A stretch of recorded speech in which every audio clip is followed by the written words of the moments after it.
It's okay. Good morning to have boundaries.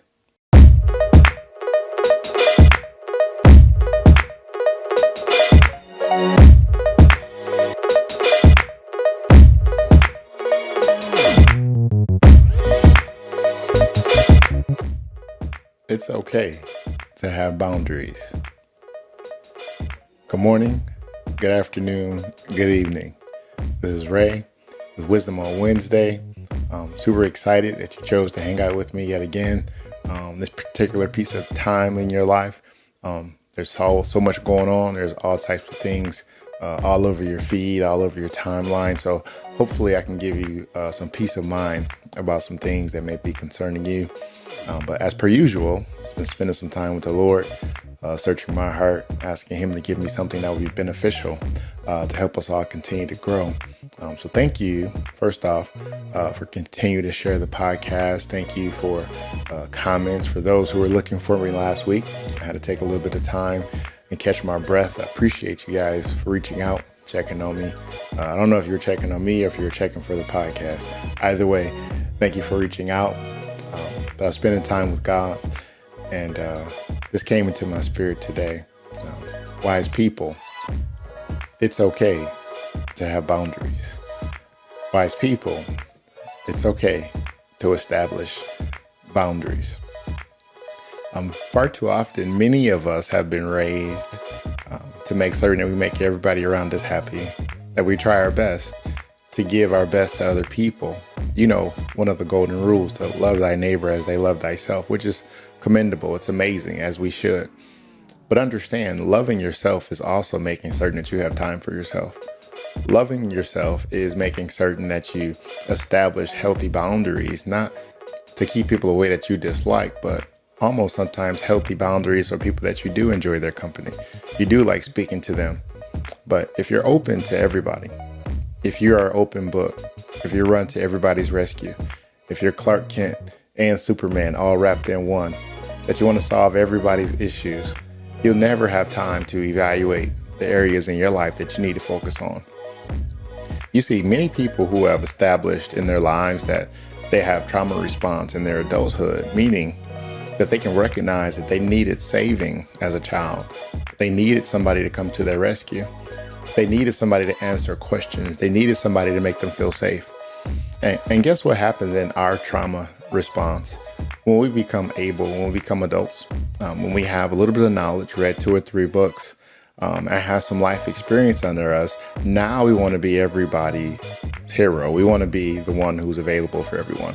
We want to be the one that can counsel. We want to be the one that can ride with people to their doctor's appointments. We want to be that person, not for some vainglory, but we want to be what we didn't have at one time. Can you relate? But if you're always making sure everybody's okay, if you're always taking everybody to their appointments, if you're always keeping the peace in conversations when you even don't agree, everybody's having a great day but you. You see, I love the analogy of the tea kettle. You see, whomever that engineer and that designer was who allowed us to recognize that water can be boiled in a particular pot. But this device has a special significance that this teapot, once the temperature gets to a certain level, it begins to whistle as an alarm that something on the inside is boiling. You see, some of us who are professional nice guys and professional nice girls, we don't always declare our dissatisfaction with people because we always want to make sure everybody feels okay.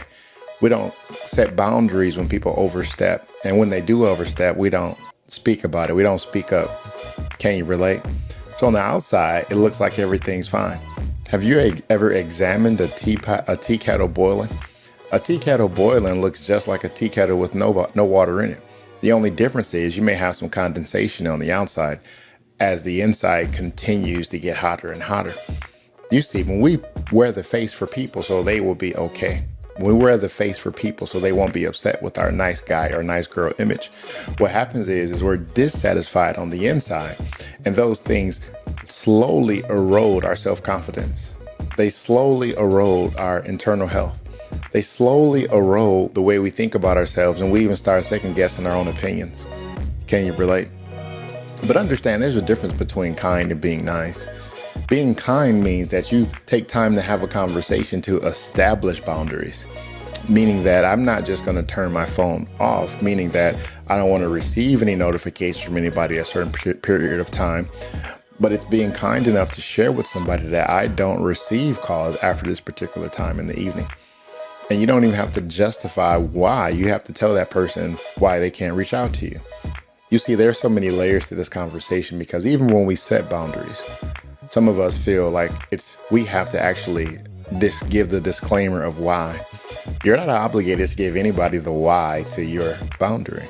You're not obligated to give anybody the reasoning of the decision that you're making on this here Beyonce's internet. You understand what is happening in your life. You're being kind by not just ghosting people and not responding to them reaching out to you. You see, being kind is being honest. Being kind is taking people's feelings into consideration, but ultimately making time to make certain that your feelings are considered. It's okay for you to put God first and you second. It's okay for you to say that I'm not going to make myself available because I've overextended myself to far too many people. And here I am, I'm learning the lesson that I'm burned out, can't get out the bed because I'm exhausted with everybody that laying their issues on you. But now you don't have time to disseminate the things that you have to deal with on a day-to-day basis. Can you relate? Sometimes we try to handle all of our adult children's issues, and our adult children aren't trying to hear anything that we have to say because we're trying to keep them out of trouble. But ultimately, there are some lessons in life that people have to experience for themselves. And we just have to be adult counselors that when they do share, if they share, that we can speak to them as an adult child, helping them understand that I'm not going to ridicule you for the decisions that you made, but ultimately I can help you with the remedy because I've been down that street before. You see, when you experience life, it's difficult to just look at yourself in the mirror and not focus on all the other people who are pulling on you. When you actually have the courage to say that I am in a space where now I have adult children, I am in a space where I have teenage children. I am in a space in my life to where I'm not trying to do everything for everybody on my job. I understand what my role is. I understand who reports to me. I'm going to make certain they're taken care of, but I cannot continue to play hero ball because when I continue to play hero ball, more responsibility is given to me. Can you relate? It's okay to establish boundaries. It's okay to come in on Monday morning and not feel like you have to express every single detail of what happened on your weekend. It's okay to establish boundaries, to say I had a wonderful time and not feel obligated to be able to detail what you did. You can say to yourself, I laid on the couch. I plan to lay on the couch. I plan to watch football all Saturday. I plan to go and worship and go home and take the best nap on Sunday. But that's nobody's business on Monday unless you care to share. It's okay to establish boundaries. Just because someone asks doesn't mean you have to oblige. Just because somebody wants to know everything about you doesn't mean you have to validate their questions. You see, there's two sides to this coin. When we are establishing boundaries with those close to us, with those semi-close to us, and those who are just associates, we have to also consider those people who've set boundaries in our lives. Same aspect, if you're an adult and you have adult children, you have to also respect your adult children's boundaries. If your adult children said to you that this is how I'm choosing to raise my children, as hard as it is, grandfather, as hard as it is, grandmother, you got to respect the boundaries that your child made for their children. Okay, take a deep breath. I know it's difficult, but the same way you want people to respect your boundaries, the same way you want people to respect you, the same way that you want people to value what you have to say, you also have to respect people's boundaries. You also have to make certain if you expect something from somebody else, you have to also be willing to give what they expect from you. You see, when we respect people's boundaries, we don't question their character because they establish boundaries with us. It's hard. You have to take a humble pill. You see, because many of us who think that we can help everybody, yes, I'm in that number. We think that we have so much experience. We think we have so much Bible and anointing in us that we have a word for everybody. But you are not for everybody. I know that's difficult, but some people won't hear what you have to say, and that's okay. Some people won't be able to dedicate their lives to the things that you dedicated your life to, and that's okay. You see, the hardest part about respecting people's boundaries and establishing boundaries is we too often expect ourselves and other people. And when we expect ourselves and other people, it's easy for us to get disappointed when they let us down when they're not us. You see, you cannot expect yourself from other people, because how dull would this world be if everybody thought like you? If everybody reasoned like you? If everybody came to the same conclusions as you? That's what makes this world so special, is that we can all talk about certain things. And when we talk about those things, hopefully we get smarter. Hopefully we get more empathetic. Hopefully we get to a space where we can be patient and we can share content in our idea process, and we don't just wait for an opportunity to argue the next point. You see, when you're establishing boundaries, it doesn't mean that you no longer want to be in a relationship with this person.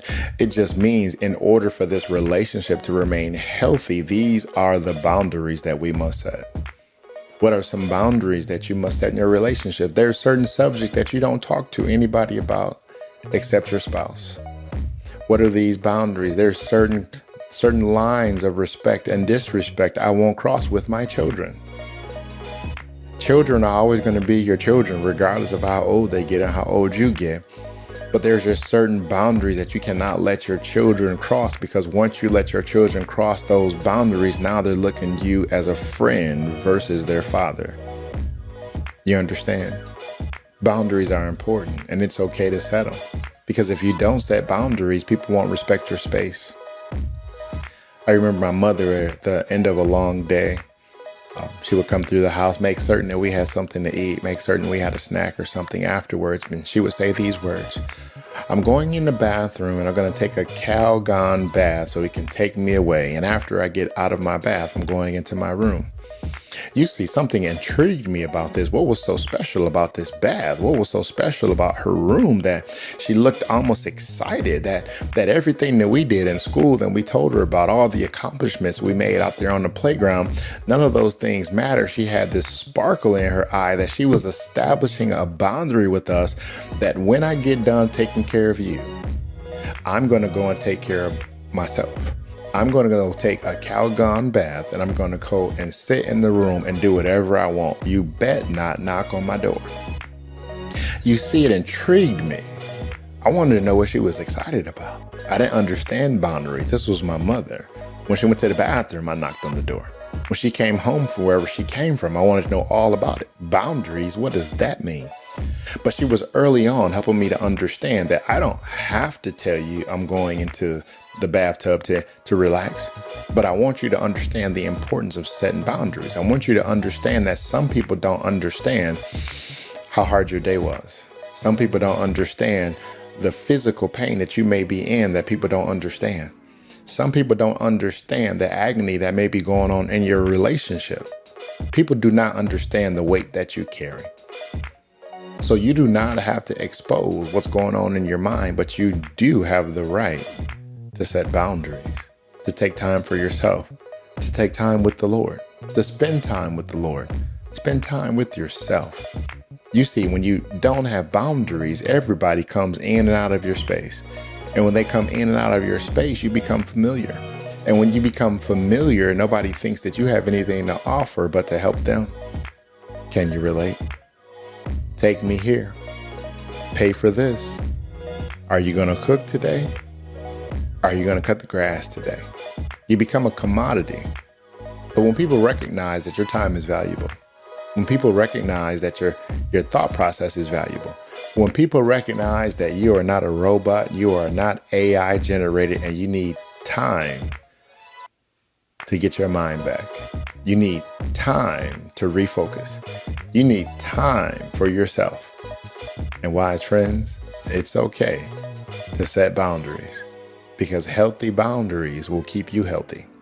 Healthy boundaries will make certain that your friends are who you need them to be, and your friends will respect. And in order for you to be who they need, you need to make certain you take some time for yourself. I hope that this word was encouraging to you. It certainly was encouraging to me. And I want you to remember, it's okay to set boundaries. It's okay to tell people the truth. You do not have to outline why you're setting these boundaries. If you choose to, God bless, but you are not obligated by any means. I want you to know, without a shadow of a doubt, that God loves you more than you can possibly imagine. This is Ray with Wisdom on Wednesday. Take care and have a blessed week.